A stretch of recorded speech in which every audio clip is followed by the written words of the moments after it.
श्री कृष्ण द्वारा अर्जुन को दिए हुए गीता के उपदेश के कुछ सुंदर तत्व। 18वें अध्याय में श्री कृष्ण जी दैव अथवा संस्कार की पुष्टि करते हुए श्लोक नंबर 15 में बताते हैं, मनुष्य मन, वाणी और शरीर से शास्त्र के अनुसार अथवा विपरीत जो कुछ कर्म आरंभ करता है उसके ये पांचों ही कारण हैं। परंतु ऐसा होने पर भी श्लोक नंबर 16 में बता रहे हैं, जो पुरुष अशुद्ध बुद्धि के कारण उस विषय में कैवल्य स्वरूप आत्मा को कर्ता देखता है, वह दुर्बुद्धि यथार्थ नहीं देखता, अर्थात भगवान नहीं करते। इस पर योगेश्वर श्री कृष्ण ने दूसरी बार बल दिया। यहाँ भी कहते हैं, कर्म होने के 5 कारण हैं।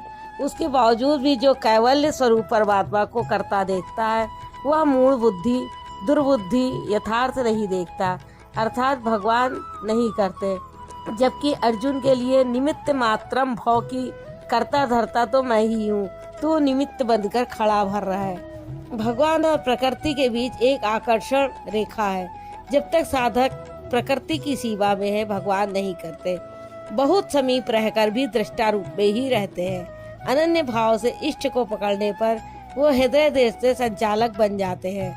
साधक प्रकृति की आकर्षण सीमा से निकलकर उनके क्षेत्र में आ जाता है।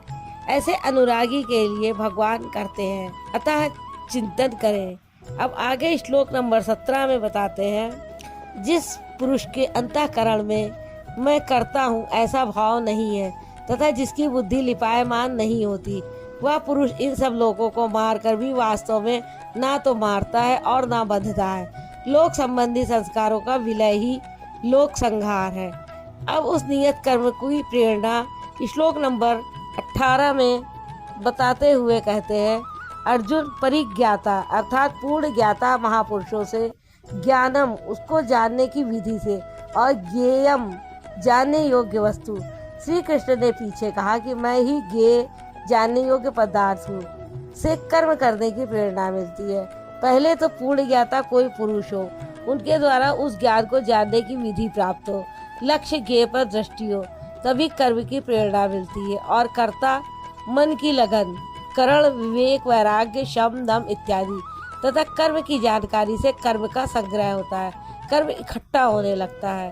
कर्ता, करण और कर्म के द्वारा इनका संग्रह होता है। ज्ञान, कर्म और कर्ता के भी 3 भेद हैं, जो श्लोक नंबर 19 में बताए गए हैं। ज्ञान, कर्म तथा कर्ता भी गुणों के भेद से सांख्य शास्त्र में 3 प्रकार के कहे गए हैं। उन्हें भी तुम यथावत सुनो।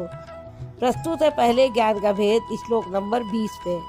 अर्जुन, जिस ज्ञान से मनुष्य पृथक पृथक सब भूतों में एक अविनाशी परमात्मा भाव को विभाग रहित एक रस देखता है, उस ज्ञान को तुम अर्जुन सात्विक जानो। ज्ञान प्रत्यक्ष अद्भुति है, जिसके साथ ही गुणों का अंत होता है। यह ज्ञान की परिपक्व अवस्था है। अब राजस ज्ञान श्लोक नंबर 21 में बताते हैं, जो ज्ञान संपूर्ण भूतों में भिन्न प्रकार के अनेक भावों को अलग अलग करके जानता है कि यह अच्छा है या बुरा है, उस ज्ञान को तुम राजस जानो। ऐसी स्थिति है तो राजसी स्तर पर तुम्हारा ज्ञान है। अब तामस ज्ञान के बारे में श्लोक नंबर 22 में योगेश्वर श्री कृष्ण बताते हैं, जो ज्ञान एकमात्र शरीर में ही संपूर्णता के सदृश आसक्त है, युक्ति रहित अर्थात जिसके पीछे कोई क्रिया नहीं है, तत्व के अर्थ स्वरूप परमात्मा की जानकारी से अलग करने वाला और तुच्छ है, वह ज्ञान तामस कहा जाता है। अब प्रस्तुत है श्लोक नंबर 23 में कर्म के 3 भेद। जो कर्म नियतम शास्त्र विधि से निर्धारित है, अन्य किसी और से नहीं, संग दोष और फल को ना चाहने वाले पुरुष द्वारा बिना राग द्वेष के किया जाता है, वह कर्म सात्विक कहा जाता है। नियत कर्म आराधना चिंतन है, जो परम में प्रवेश दिलाता है। श्लोक नंबर 24 में बता रहे हैं, जो कर्म बहुत परिश्रम से युक्त है, फल को चाहने वाले और अहंकार युक्त पुरुष द्वारा किया जाता है, वह कर्म राजस कहा जाता है। वह पुरुष भी वही नियत कर्म करता है, किंतु अंतर मात्र इतना ही है कि फल की इच्छा और अहंकार से युक्त है, इसलिए उसके द्वारा होने वाले कर्म राजस है। तामस कर्म के बारे में श्लोक नंबर 25 में बता रहे हैं। जो कर्म अनंतः नष्ट होने वाला है, हिंसा सामर्थ्य को ना विचार कर केवल मोहवश आरंभ किया जाता है, वह कर्म तामस कहा जाता है। स्पष्ट है कि यह कर्म शास्त्र का नियत कर्म नहीं है, उसके स्थान पर भ्रांति है। अब देखें श्लोक नंबर 26 में कर्ता के लक्षण बता रहे हैं। जो कर्ता संग दोष से रहित होकर अहंकार के वचन न बोलने वाला, धैर्य और उत्साह से युक्त होकर कार्य के सिद्ध होने और न होने में हर्ष, शोक इत्यादि विकारों से सर्वथा रहित होकर कर्म में हरनिश प्रवृत्त है, वह कर्ता सात्विक कहा जाता है। यही उत्तम साधक के लक्षण है। कर्म वही है, नियत कर्म। श्लोक नंबर 27 में बता रहे हैं। आसक्ति युक्त कर्मों के फल को चाहने वाला, लोलुप, आत्माओं को कष्ट देने वाला, अपवित्र और हर्ष शोक से जो लिप्त है, वह कर्ता राजस कहा गया है। श्लोक नंबर 28 में बता रहे हैं।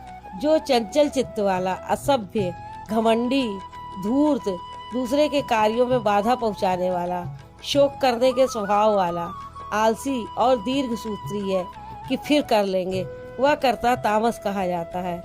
दीर्घ सूत्री कर्म को कल पर टालने वाला है, यद्यपि करने की इच्छा उसे भी रहती है। इस प्रकार कर्ता के लक्षण पूरे हुए।